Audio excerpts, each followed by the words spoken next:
오늘은 글쎄 이제 어떤 그냥 뭐랄까요 공부에 가까운 얘기가 될 것 같은데요. 그냥 제가 가지고 있는 그 성경을 어떻게 보고 그걸 읽고 또 나름 의미를 찾고 그다음에 그것을 적용할 것인가에 대해서 잠깐 한번 얘기해 보려고 합니다.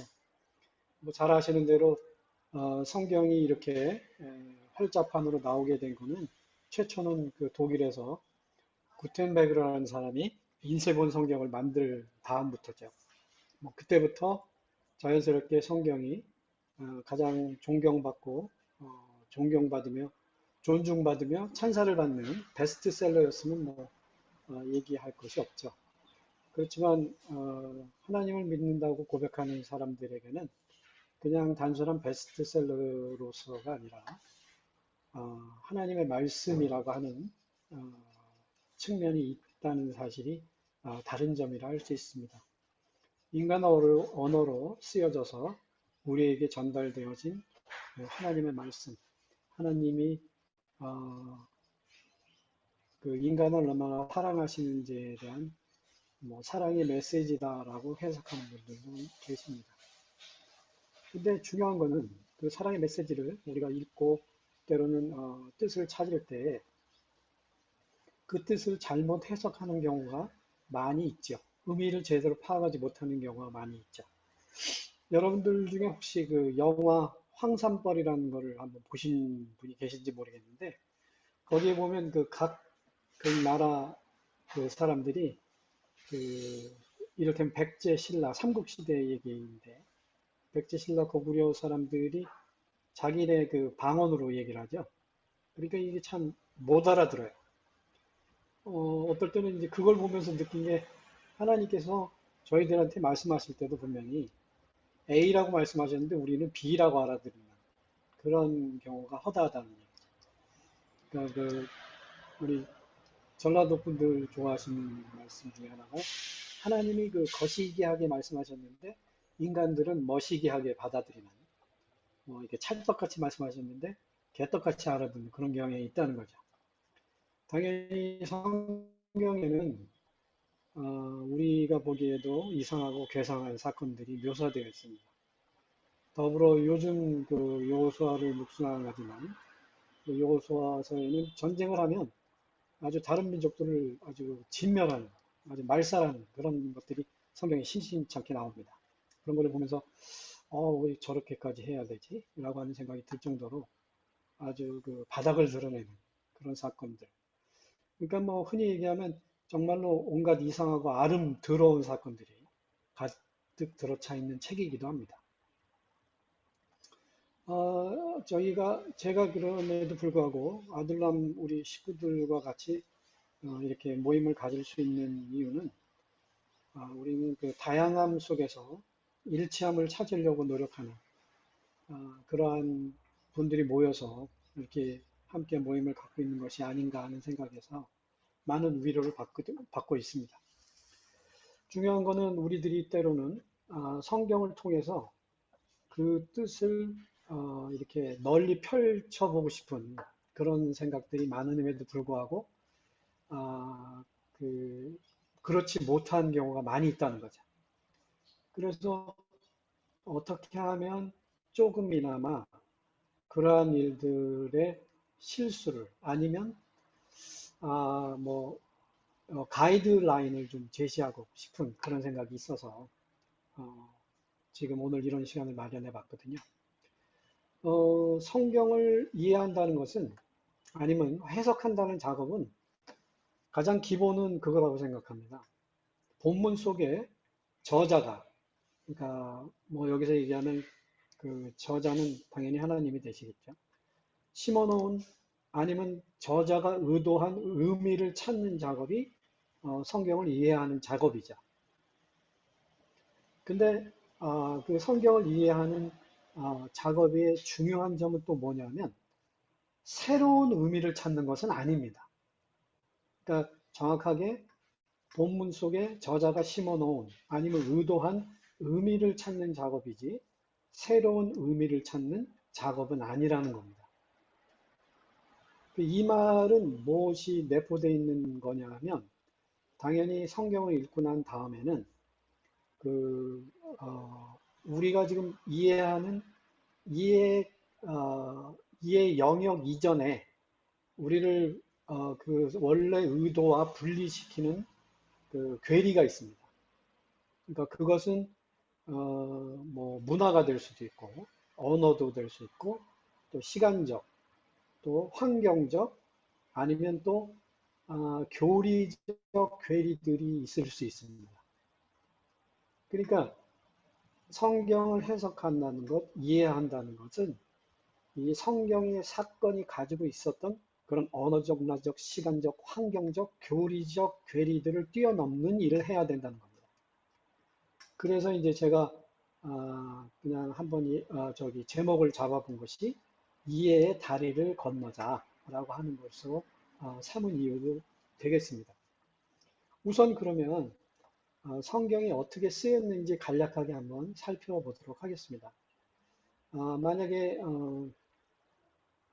제가 우리 선친에 어떤 회고록을 쓴다고 가정해 보면 첫 번째는 당연히 그 회고록을 쓸 자료들을 모으는 작업을 하겠죠. 근데 그 작업들은 당연히 뭐 문서가 있으면 당연히 문서를 이용할 것이고, 또 아니면 주변에 있는 분들이 이 얘기를 들어보고, 아니면 또 내가 갖고 있는 기억을 살리고, 또 가족들의 증언을 취합할 것입니다. 그러면 이제 모아진 여러 가지 자료들, 뭐 사진, 일기, 또 아니면 뭐 전에 들은 이야기들을 어떤 순서로 배열하며 어떤 문학 형식을 택할 것인가라고 생각을 할 겁니다. 당연히 시간 순서대로 나열할 것인가, 아니면 감동을 받은 순서로 나열할 것인가, 아니면 조금 얘기하기에 껄끄럽지만 부끄러운 이야기도 포함할까, 아니면 생략해버릴까. 그런 다음에 이제 그러한 여러 가지 자료들을 가지고 내 글과 논리의 고유한 서술 방식을 선택하고 그것을 동원하여 글을 쓸 것입니다. 그 글은 삶의 일부를 불완전하게 또는 내 방식대로 내 한계를 통해서 쓰는 것입니다. 그래서 이 내가 그 회고록을 쓸 때와 또 다른 형제 자매가 또 쓸 때하고는 또 다를 겁니다. 그래서 그들이 갖고 있는 기억과 감동과 글들, 그 사람이 갖고 있는 문학 형식, 아니면 그 사람의 지식의 깊이, 이런 것들이 상당히 다를 수 있다는 거죠. 그러니까 성경은 한 묶음에 불구하고 저자들이 많이 있죠.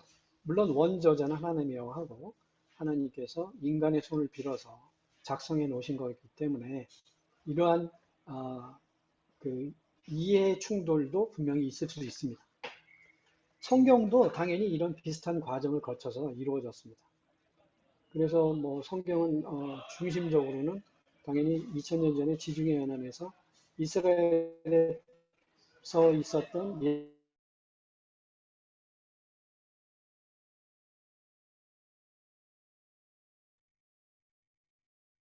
예, 사무실도 인터넷이 안 좋은 것 같아요. 집에서 하시다가 지금 사무실로 하셨는데, 들어올 때까지 좀 기다려 보겠습니다. 또 안 끊겼어요. 들리나요? 예, 사무실도 저, 인터넷이 안 좋네요. 집이나 여기 사무실 문제가 아니라 시드니가 문제인 것 같아요. 뭐 예, 인터넷이 영 그 호주가 뭐 나름 제 여기 사무실이 광케이블을 쓰고 있는데 모르겠네요 왜 예, 그런지 아무튼 예 그러면 예 뭐 일단 아 이제 중요한 거는 성경을 이해할 때 그 유대인들의 문학 양식을 특별히 고려해야 된다는 거는 주지의 사실입니다. 그러니까 유대인들은 때로는 좀 이해하기 힘들 수도 있지만 과장법을 좋아한다 그런 얘기가 있고요. 교훈적인 메시지를 주기 위해서 없는 이야기도 지어냈다라고 얘기를 합니다. 그러니까 물론 제가 그 성경을 바라보는 시각이 어떠냐에 대한 얘기를 구체적으로 하려고 하는 것은 아니고 성경이 가지고 있는 어떤 보편성에 대한 얘기를 하는 것이기 때문에 때로는 그 받아들이시는데 불편하신 분들도 계실지 몰라요. 어, 만약에 이런 것들이 이제 일례로 성경에서 자주 나오는 그 날짜, 숫자 이런 것들이 있잖아요. 그런 거에 대한 개념들을 약간은 좀 바꿀 필요가 있다는 거죠. 물론 그 성경을 고지고대로 믿으시는 그 문자주의 성향이 강하신 분들은 성경이 40일, 그럼 우리도 뭐 40일 금식 기도를 해야 된다. 근데 뭐 그거는 유대인들 입장에서는 뭐 그 시간이 한 달, 열흘 이렇게 이런 것을 말하는 게 아니라 어떨 때는 충분하다, 충분한 시간이다 이런 뜻이라는 거죠. 그러니까 우리가 이제 성경을 읽을 때 조금 또 염두에 둬야 될 것은 우리나라 얘기도 만약에 호랑이가 담배 피던 시절이라고 하면 그 호랑이가 담배를 피던 시절이 있었을 것이라는 생각을 하고 담배 공장을 찾지는 않습니다. 그 다음에 그것 때문에 그 이야기를 듣는데 굳이 이렇게 불편해하는 사람이 있지는 않아요.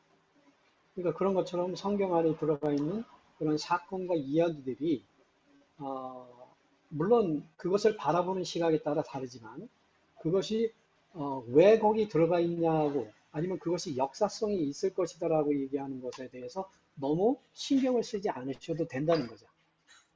그러니까 왜냐하면 다 아시는 대로 성경 전체는 그 저자들이 예수님을 직접 만나보거나 본 사람이 쓴 거는 없다고 봐야 됩니다. 당연히 다 예수님이 승천하시고 아니면 또 제자들도 상당히 시간이 흐른 다음에 아까 말씀드린 그런 자료들을 찾아서 쓰였다는 거죠. 그러니까 중요한 것은 성경을 어떻게 바라볼 것이냐는 거죠. 사람들로 하여금 성경이 이게 역사적인 사건이냐 아니면 이것을 그 우리가 알고 있는 신앙이라고 얘기하는 그 어떤 매개체를 통해서 바라볼 것이냐라고 하는 문제가 이제 거기서 나옵니다. 그러니까 성경을 너무 문자주의적으로 해석하는 데는 약간의 위험성은 없잖아 있다는 거죠. 그러니까 당연히 성경을 바라볼 때에는 이런 역사적인 해석을 중점을 두고 할 거냐는 거죠. 그래서 뭐 요즘 많이 얘기되는 창조론에 대한 이야기가 뭐 지구의 나이가 몇천 년이냐, 6천 년이냐, 아니면 뭐 몇만 년이냐, 수억 년이냐 이렇게 얘기하는 거를 얘기하는 거에 대해서 사실은 신앙을 갖고 있는 아니면 성경을 믿는 분들은 그게 중요한 사실이 아닐 수 있거든요. 그러니까 성서는 역사적인 다큐라기보다는 신학적인 다큐에 가깝다고 생각하셔야 된다는 거죠. 그러니까 이게 뭐 역사적으로 일어난 시간의 흐름을 얘기한 것이 아니라 신앙을 매개체로 한 신학적인 다큐를 엮어놓은 얘기라고 생각을 하셔야 된다는 겁니다. 그래서 저는 이 성경 공부를 할 때 요즘같이 좋은 때는 없거든요. 그러니까 우리 아들남 식구들이 가장 그 좋아하는 것 중에 하나가 우리는 누구나 다 이렇게 담화를 할 수 있기 때문에 그 담화를 할 때 조금 더 공부할 수 있는 방법들을 거기에 시간을 좀 할애하시라는 의미에서 제가 썼던 방법 아니면 제가 좀 배웠던 방법에 대해서 나누는 겁니다. 그러면 이제 성경을 그러면 떻게 이해하고 설명하고 아니면 분석할 것인가에 대한 방법 5가지 정도로 한번 정리를 해보겠습니다. 제가 게을러서 이걸 PPT로 만들었으면 더 좋을 뻔했는데 죄송합니다. 그래서 혹시 필요하시다고 생각이 되시면 적어 보시는 것도 좋을 것 같아요. 그래서 뭐, 첫 번째, 성경이 기록된 시대의 말씀으로 파악하기. 그러니까 이 성경이 쓰였을 당시에 이 본문은 그 당시 독자들에게 무엇을 얘기하는가를 파악해야 합니다. 그러니까 뭐 있는 그대로의 사건을 그대로 이해하고 듣고 이해하는 거죠. 그다음에 두 번째는 문화적, 언어적, 시간적, 그리고 상황적 차이점을 파악해야 합니다. 그 본문이 당시 독자들과 현재 독자들 사이에 이해의 충돌이 있을 만한 내용들이 무엇이 있겠는가?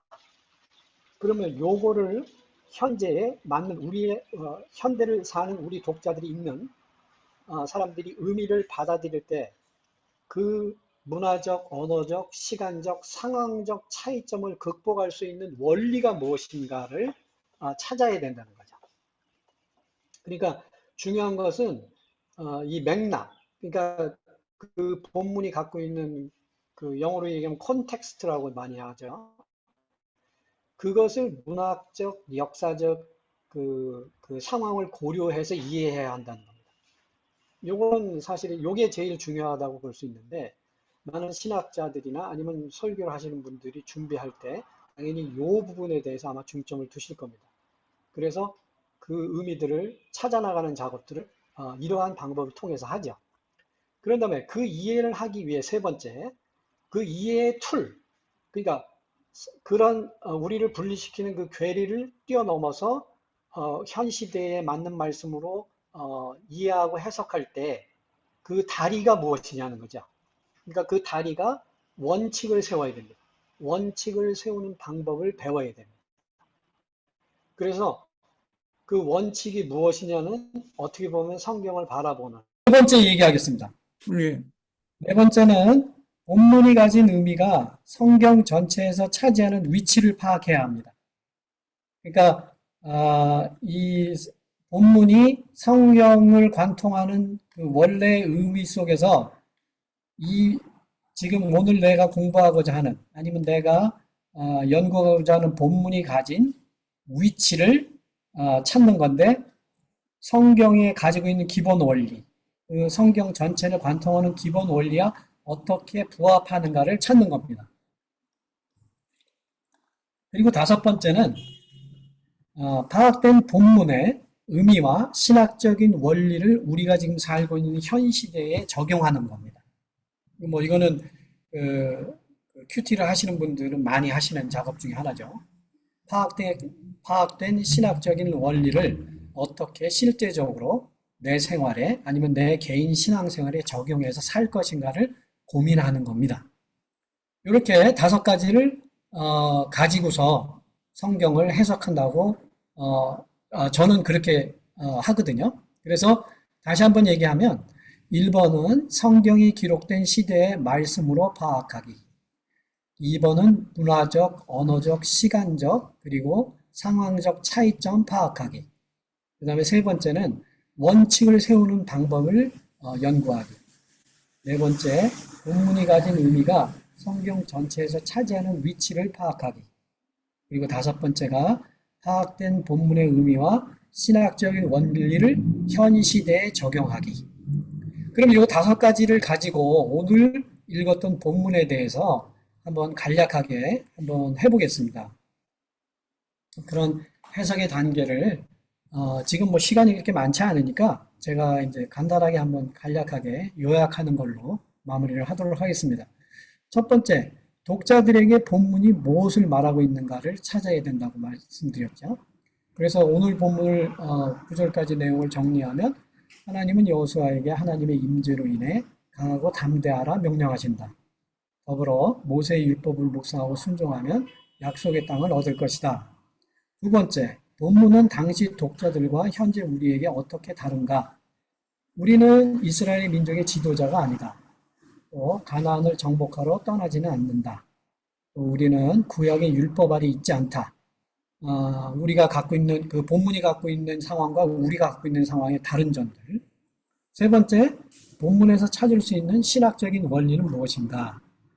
이거는 우리의 부르심이 합당하고 성공적이기 위해서는 하나님의 임재와 보호하심 속에서 힘을 얻어 강하고 담대해져야 한다.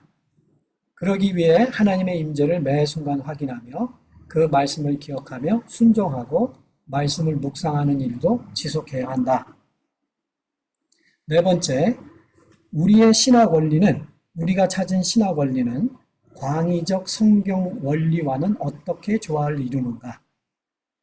오늘 본문은 성경은 일관되게 하나님의 임재와 보호를 통해서 힘을 얻어야 할 것을 이야기한다.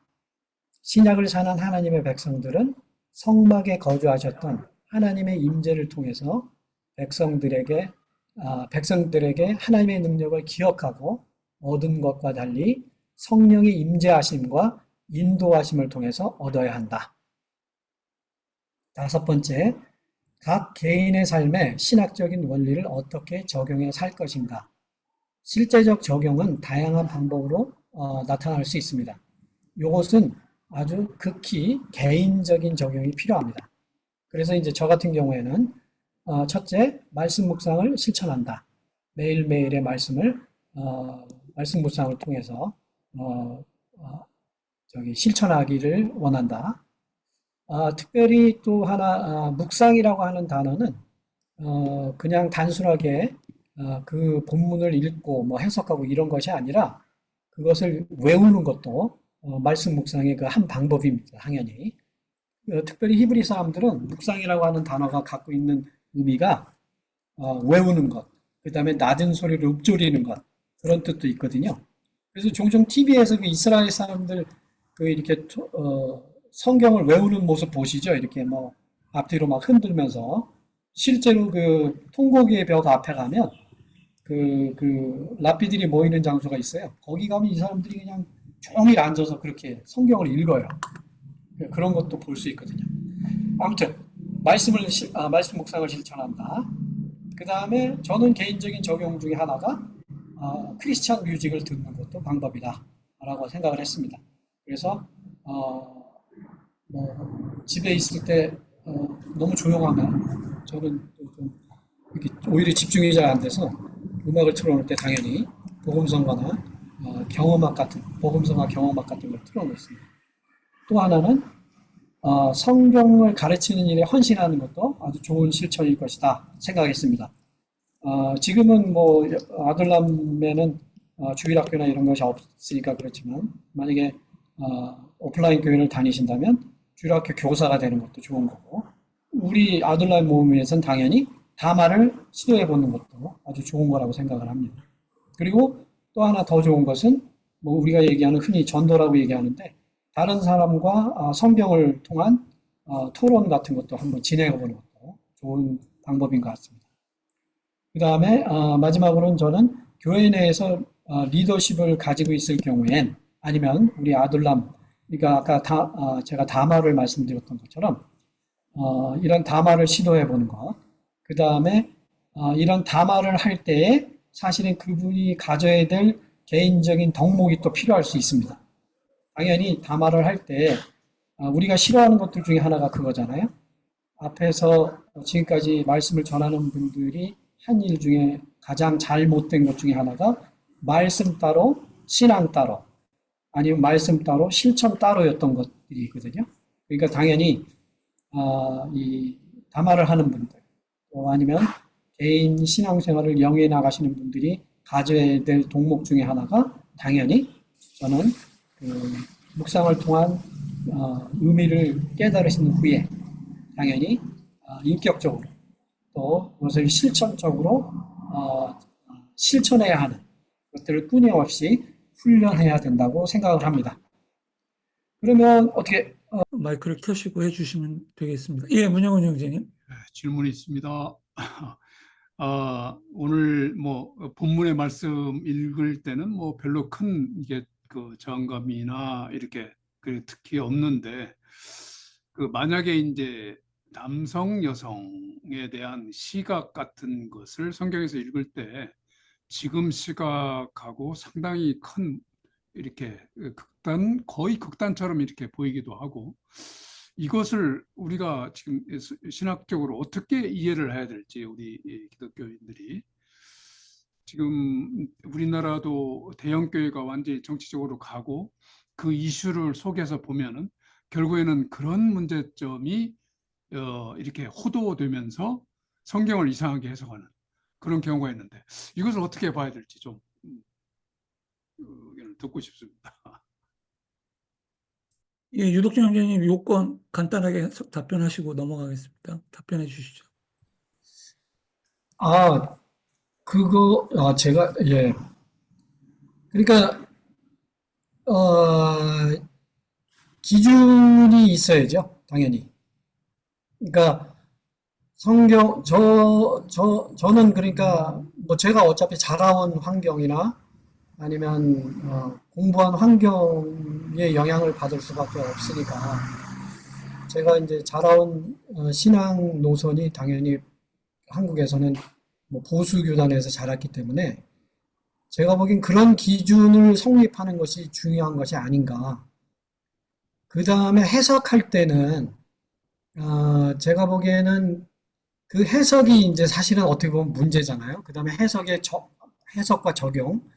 개인적으로는, 아, 예, 그 참 어려운 부분입니다. 아직도 이를테면 한국 성공에는 여자 사제가 없잖아요. 근데 호주는 여자 사제가 있어요. 그런 차이 같거든요. 이게 그 같은 노선을 걷는 분들도 아니면 교단도 해석이 너무 다르거든요. 그래서 이것을 저는 이걸 어떻게 규제할 수 있는 방법은 없지 않나. 사실은. 그러니까 제가 잠시 얘기했던 것처럼 다양성 속의 일치를 맛본다는 것이 그 일치라고 하는 것이 어떤 해석의 일치가 아니라는 거죠. 일치는 적용의 일치가 돼야 되고 해석은 제가 보기에는 사실은 다양할 수 있다고 생각을 하거든요. 그래서 저는 좀 위험한 말일 수도 있지만 갈 때까지 가보자라고 하는 말이 저의 개인적인 그 신조입니다. 우리가 할 수 있는 데까지 가는 겁니다. 설령 이단적인 해석이라 할지라도 갈 때까지 가보자는 거죠. 그러면 어느 점에서는 우리가 할 수 있는 일치를 이루는 지점이 분명히 있다고 보거든요. 왜 그러냐면 여러분들이 갖고 있는 기준이 다 달라서 그렇거든요. 그 대신 기준은 어느 정도 있어야 된다고 생각을 합니다. 이 정도로 예, 얘기해야 될 것 예, 같은데요. 감사합니다. 또 많은 분들이 의견을 주실 거니까요. 사실 아둘람이 굉장히 다양한 성경의 해석과 이해를 갖고 계신 분들이 스펙트럼이 상당히 넓습니다. 왼쪽과 오른쪽, 중간. 아마 그런 점에서도 유덕준 선생님이 오늘 담화의 주제로 정한 것 같고요. 저도 상당히 기대가 됩니다. 어떤 말씀들을 해주실 건지.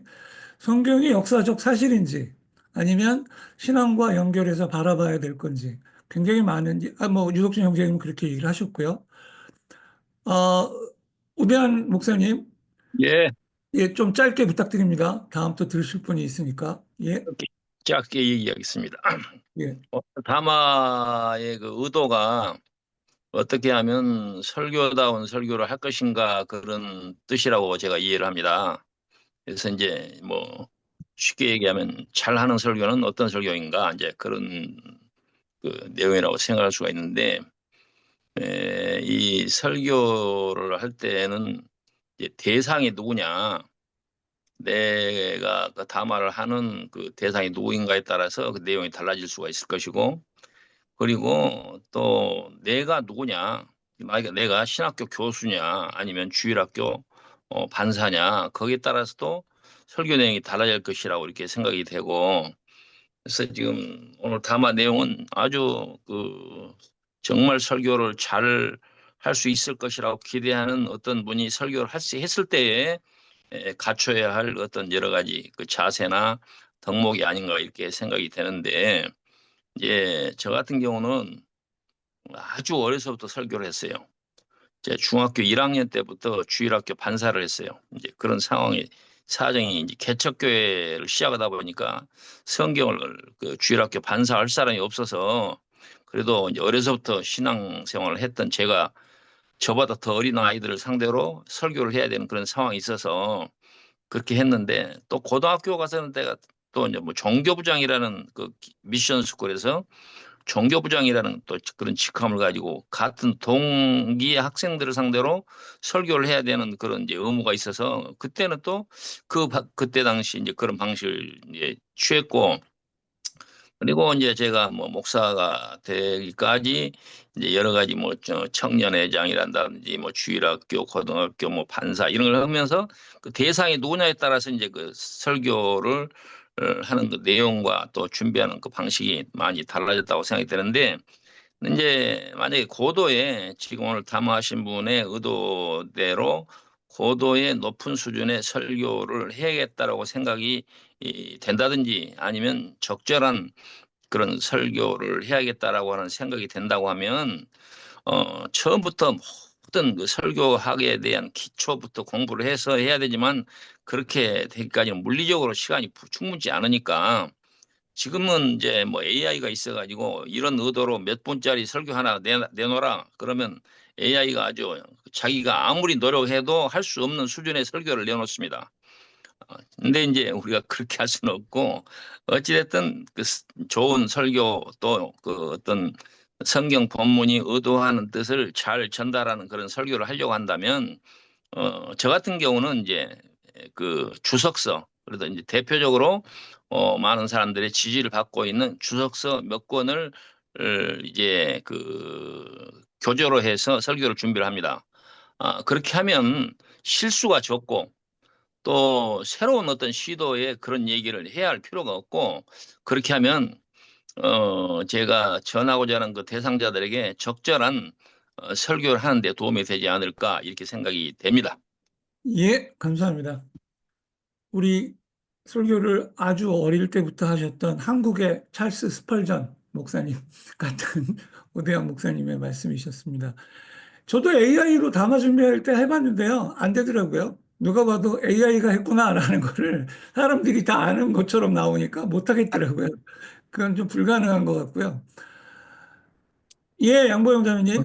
네, 저는 오늘 말씀 중에서 물론 시대에 따라서 다르다고 생각하지만 저는 성경을 항상 똑같다. 옛날이나 현재나 똑같다. 그래서 적용을 어느 때나 거기에 맞게 하면 된다. 물론 옛날에 여자가 뭐 사람 수로도 안 쳤지만 그런 건 상관하지 말고 그렇게 할 적에 그냥 보면은 사람의 인간의 마음이 2000년 전의 마음이나 지금 마음이 똑같으니까 성경이 모든 거 마음을 치료하는 책이니까 그걸 똑같이 할 수 있어서 성경이 지금도 100% 현실적으로 받아들일 수 있는 게 그게 사람의 마음이 변하지가 않았기 때문에 암만 뭐 문명이 발달해도 그렇게 그걸로 말하고요. 또 하나는 말씀 중에서 제일 마음에 닿는 게 성경을 외워야 된다. 저는 성경 외우는 걸 굉장히 좋아하는데 제가 그 성경 외우는 내가 사실 외우는 걸 옛날에 굉장히 싫어했는데 저 성경을 갖다 읽기 시작하면서 전도하면서 외우기 시작했어요. 왜냐하면 전도할 때 외워갖고 성경 구절만 말해도 충분해요. 다른 거 말할 필요 없어요. 성경 구절만 그냥 얘기하면은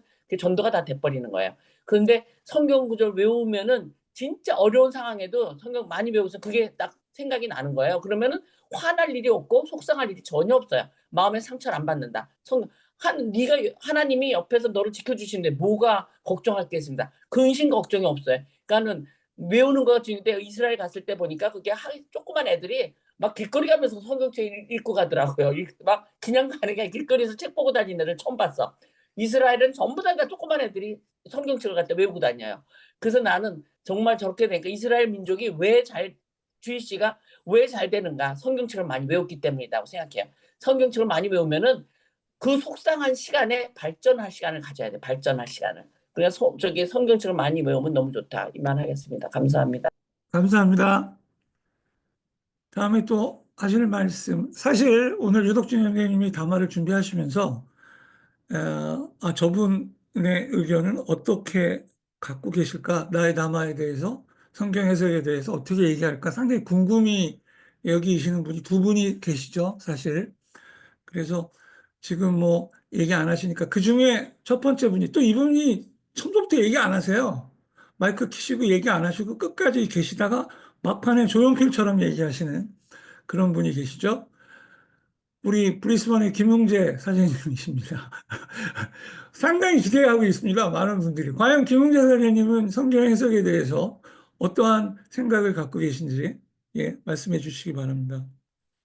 오늘 전반적으로 유독준 형제님의 성경 해석 방식에 대해서는 전체적으로 뭐 동의를 합니다. 당연히 그 부분은 뭐 이렇게 어, 학문적으로나 뭐 일반적으로 성경 해석의 방법은 그렇게 한다라고 이해가 되고 많이 도움이 됩니다. 실제로 그렇게 하는 것이 이제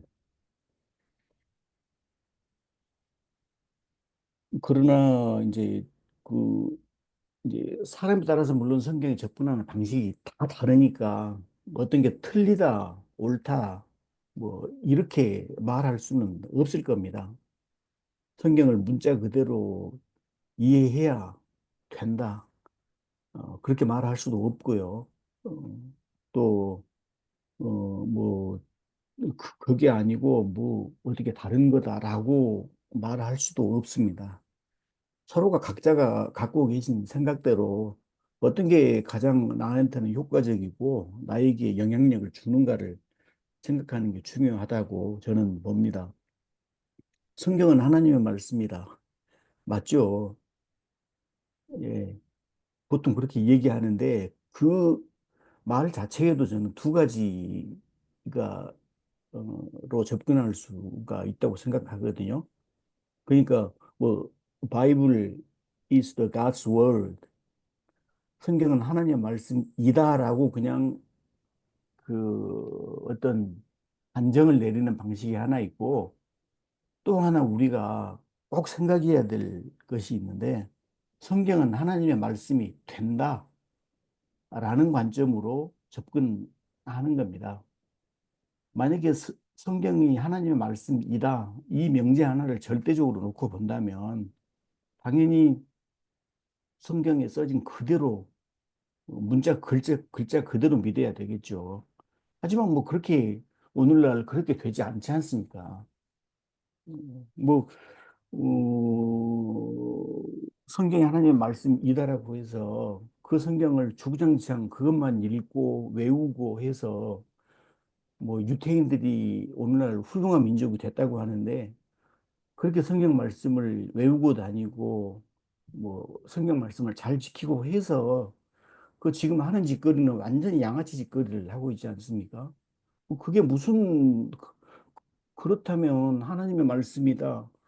막 하나님의 말씀을 막 문에다 새기고 다니고 어린 아이들 이마에다가 몸에다 문신을 하고 다닌들 통째로 머릿속에 외우고 다닌들 그게 무슨 의미가 있겠습니까?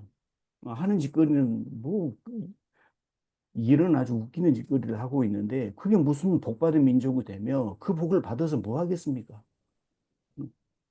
그런 식으로 해석한다면 그런 시는 도대체 이 세상에 쓸모가 어디가 있겠습니까? 예, 그런 점이죠. 그래서 성경은 그냥 책입니다. 책. 근데 그 책이 나한테 와서 감동을 주고 내 삶을 바꾸고 정말로 그 성경에 나타난 그 예수님의 방식, 예수님의 삶의 원리, 그걸 이 세상에서 실천해 가면서 그 성서를 가지고 정말 내가 정의를 실천하고 그다음에 사랑을 실천하고 이렇게 살아간다면 그때 비로소 그것은 하나님의 말씀이 되는 것이죠. 그래서 바이블 is becoming 이게 저는 더 중요하다고 생각합니다. becoming 예, becoming 예, 하나님의 말씀이 되어 간다는 게 더 중요하다고 생각합니다. 뭐 방금 어, 저는 그래서 그 주석 담화 같은 거, 설교 같은 거 준비할 때 주석을 잘 보지 않습니다. 그것은 그 사람들의 생각일 뿐이고요. 오늘날 시대는 정말 시시각각으로 변합니다. 시대는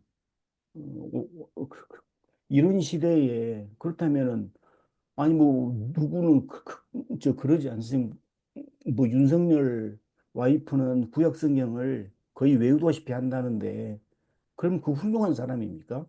복 받은 사람입니까? 성경 잘 외우고 하나님의 말씀 그렇게 잘 알고 그래서 뭐 지금 뭐 모두가 다 그러면 야 정말 훌륭한 사람이네. 이렇게 해야 되는데 그게 아니지 않습니까? 뭐 얼마나 많은 종교 지도자들 TV에 나와서 간증하는 사람들 어, 그런 거 한번 그 삶의 뒷모습들을 한번 보시면 아유 참 그 어이없는 일들이 많지 않습니까?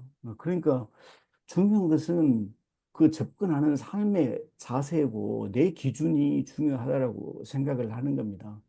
왜 성경이 기록이 되고 될 수밖에 없었는가? 왜 창세기가 기록이 될 수밖에 없고 왜 출애굽기가 기록이 될 말도 안 되는 그런 이야기들이 기록이 될 수밖에 없었는가? 그걸 먼저 생각을 하면서 또 그렇다면 나는 오늘날 어떻게 살아야 하는가? 이걸 자꾸 고민하고 질문해 가는 게 더 중요하다고 생각하고요. 유독준 형제님께서 한 가지 잘못 오해하고 계신 게 있어서 수정해 드리겠습니다. 한국성공회가 여성사제가 있습니다. 한 아, 30년, 30년 전부터 이미 여성사제는 서품을 받기 시작했고요.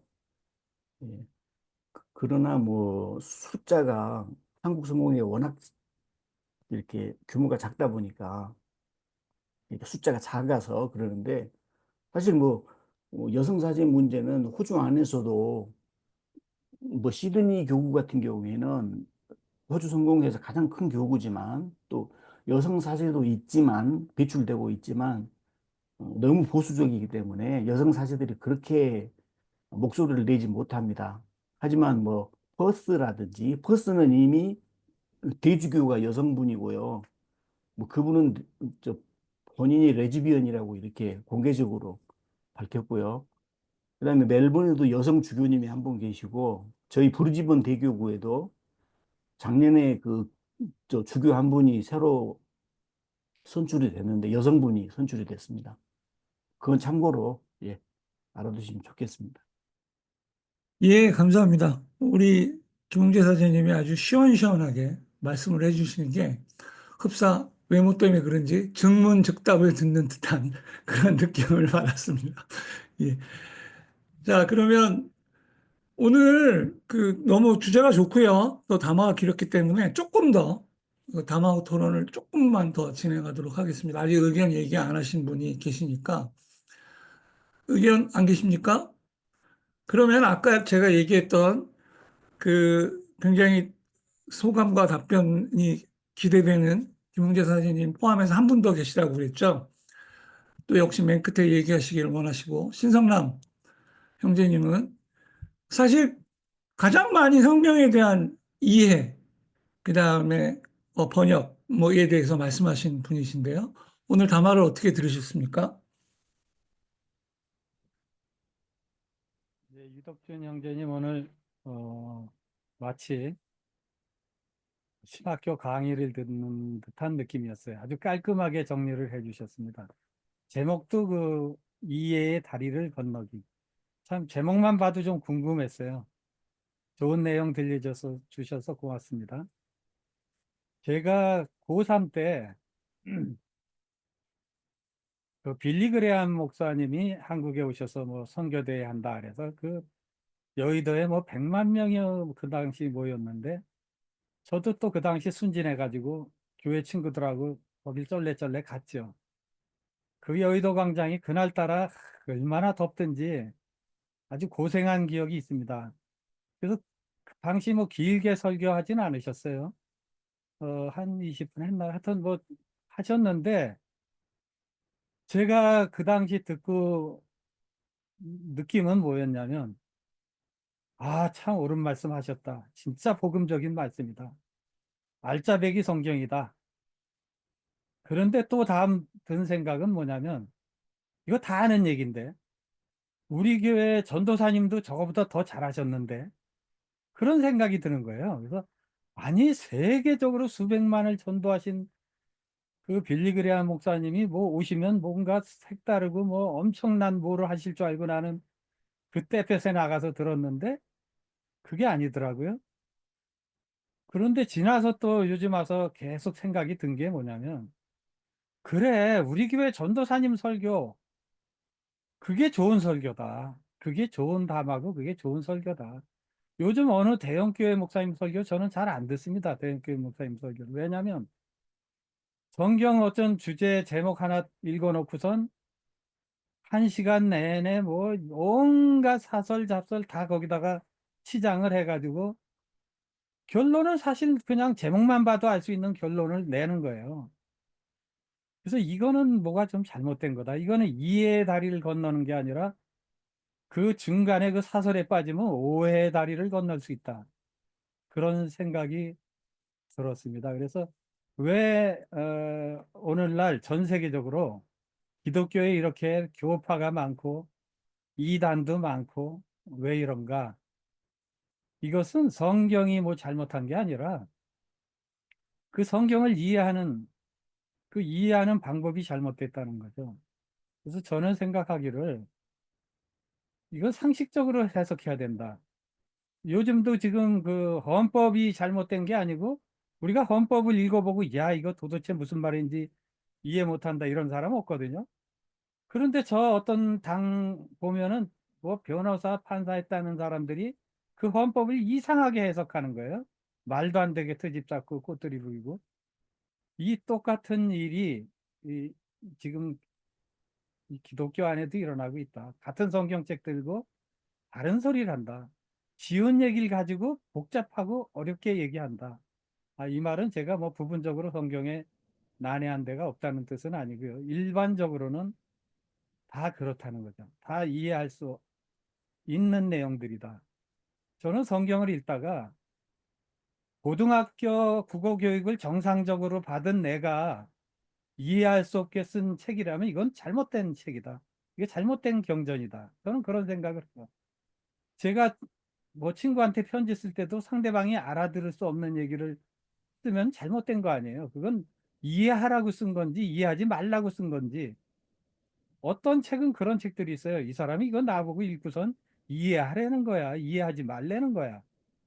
그래서 성경을 우리가 그렇게 특별하게, 특수하게, 특이하게 이렇게 이해하는 것은 옳지가 않다. 누가 봐도 상식적으로 이해하는 것이 그것이 가장 오류가 없는 해석이 아닌가. 뭐 그런 생각을 합니다. 뭐 성경 얘기는 너무 할 게 많아서요. 뭐 이 정도 하고 다음에 또 얘기 나누면 좋겠습니다. 오늘 좋은 내용 들려주셔서 고맙습니다. 예, 감사합니다. 성경 할 얘기가 너무 많으시죠? 예. 그 마지막으로 한 분 더 듣고 우리 김용재 사장님 마무리 얘기를 듣도록 하겠습니다. 이병선 형제님 그동안 여건이 안 돼서 잘 못 오시다 오랜만에 오셨는데 한번 말씀해 주시면 어떨까요? 네, 저도 오늘 그 유덕진 형제님 얘기를 들으면서 많은 부분에 대해서 긍정하고요. 그 말씀, 저는 이제 성경을 볼 때 성경을 해석하는 것은 저는 지극히 개인적으로 해석해요. 하나님과의 나의 관계적인 해석을 해요. 하나님이 나와 관계 속에서 내가 어떠한 관계를 가지고 있는가, 그리고 나의 현 상황에서 어떤 의미를 가지고 있는가에 대해서 그런 것들을 많이 생각하거든요. 그래서 내가 하나님께서 나에게 말씀하시는 내용이 만약에 그게 여호수아에게 했던 말이더라도 저는 나에게 하시는 말씀으로 받아들일 수 있는 준비가 되어 있어서 그걸 받아들여 보고 또 거기에 적용하고 그렇다고 해서 여호수아가 가지고 있었던 그 시대적 상황하고 똑같이 받아들이지는 않지만 저는 이제 그걸 받아들여요. 즉이 그래서 모든 것은 저는 하나님의 성경 말씀은 관계적으로 해석합니다. 저와 하나님과의 관계, 그 관계 속에서 내가 느껴지는 것, 이해되어지는 것, 그리고 그것들이 하나님의 말씀을 쫓아가려고 그렇게 이해하려고 노력하는 것이 제 의도고요. 아까 저기 그 김웅재 사장님께서 말씀하셨듯이 하나님의 말씀이 된다. 하나님의 말씀이 된다. 성경이 진짜 하나님의 말씀이지만 우리가 하나님의 말씀으로 따르지 않으면 그거 절대 하나님의 말씀이 되는 게 아니라고 생각하거든요. 그래서 하나님의 말씀이라고 믿는 사람들도 그대로 행하지 않으면 그게 하나님의 말씀이 되지 않는 거라고 생각하기 때문에 저는 하나님과의 관계 속에서 제가 그 말씀을 받아들이고 그거 관계를 해석해 나가는 것이 진짜 하나님의 말씀이 내 안에서 관계가 되어가는 것, 성경이 되어가는 것, 그게 나의 역할이 아닌가 하는 생각을 해요. 저는 그렇게 해석하고 있고요. 늘 관계적 해석으로 저와의 계속과 하나님과의 관계지 다른 걸 비춰보려고 노력하지는 않고 있습니다. 그리고 심지어는 여성적인 문제마저도 여성적인 문제 성경에서 어떻게 다른 분들이 해석하든 그거는 저는 그렇게 생각하지 않거든요. 하나님과의 관계는 1대1 관계라고 생각하기 때문에 그건 남성과 여성과의 성을 떠났다고 생각해요. 저와가 하나님께서 보여준 것은 하나님이 나를 사랑하는 것은 내가 남성이고 여성이고를 떠나서 나를 사랑하시는 것이기 때문에 저는 그게 남성이라고 생각하지 않고 그리고 심지어는 창세기 때 아담을 만드셨을 때는 흙으로 만드셨지만 이브를 만드실 때는 뼈로 만드셨잖아요. 뼈는 단단하잖아요. 옆에서 버텨주는 그런 역할도 해주는 것도 저는 좋다고 생각해요. 그래서 늘 저희들이 볼 때는 저는 관계적 해석으로 보지 이때 그때 당시에는 이랬네 저랬네 해서 여성은 천대받았다. 여성은 사람으로서 간주가 되지 않았다. 저는 그렇게 절대 생각하지 않습니다. 네, 이게 감사합니다. 예, 감사합니다. 아주 목소리도 크고 화질도 또렷하고 역시 인터넷도 빠르고 마이크나 카메라가 미제가 좋은 것 같습니다. 이제 오늘 사실은 얘기하는데 굉장히 조심스러웠거든요. 왜 그러냐면 우리 문영우 형제님 질문하신 내용도 마찬가지고 또 여러분들이 계시기 때문에 그랬는데 제가 성경을 바라보는 시각에 대해서 말씀을 드린 것 같아요. 그러니까 저는 이제 성경을 당연히 그러니까 신앙의 다큐라고 생각을 하기 때문에, 그러니까 뭐 그게 실제적인 사건이 아니냐를 논하는 거는 저는 사실은 개인적으로 별로 이렇게 의미가 없고, 저한테는 저는 이를테면 그 출애굽 사건 때 홍해가 갈라지는 일들, 아니면 요단강을 건너는 사건들, 또 여러 가지 기적들, 이런 것이 일어나는 것이 저에게는 그렇게 특별히 거부감이 있이 해석이 되진 않거든요. 그러니까 그러한 중요한 것은, 그럼에도 불구하고 중요한 것은 뭐 사실은 그 소크라테스가 죽기 전에 얘기했던가요? 그 악법도 법이다. 그러니까 사람이 기준으로 정해놓은 그렇다면 따라야 되는 것이 있다면, 우리가 신앙인으로 따라야 되는 것들은 어찌됐든 간에 성경이기 때문에 성경이 갖고 있는 권위에 대해서 논하자는 것은 아니지만, 그래서 성경이 기준이 될 수 있어야 되지 않겠는가. 그래서 그것대로 해석하고 또 그것을 현 시대에 맞게 올바르게 해석하는 일이 우리 기독교인들이 해야 되는 일이 아닌가라고 하는 생각을 합니다. 네, 그걸로 오늘 얘기를 마무리하도록 하고요. 참 기도하겠습니다. 모든 성경은 하나님의 감동으로 된 것으로 교훈과 책망과 바르게 함과 의로 교육하기에 유익하니, 이는 하나님의 사람으로 온전케 하며 모든 선한 일을 행할 능력을 갖추게 하려 함이라. 말씀대로 하나님께서 이루시는 역사가 일어나길 기도합니다.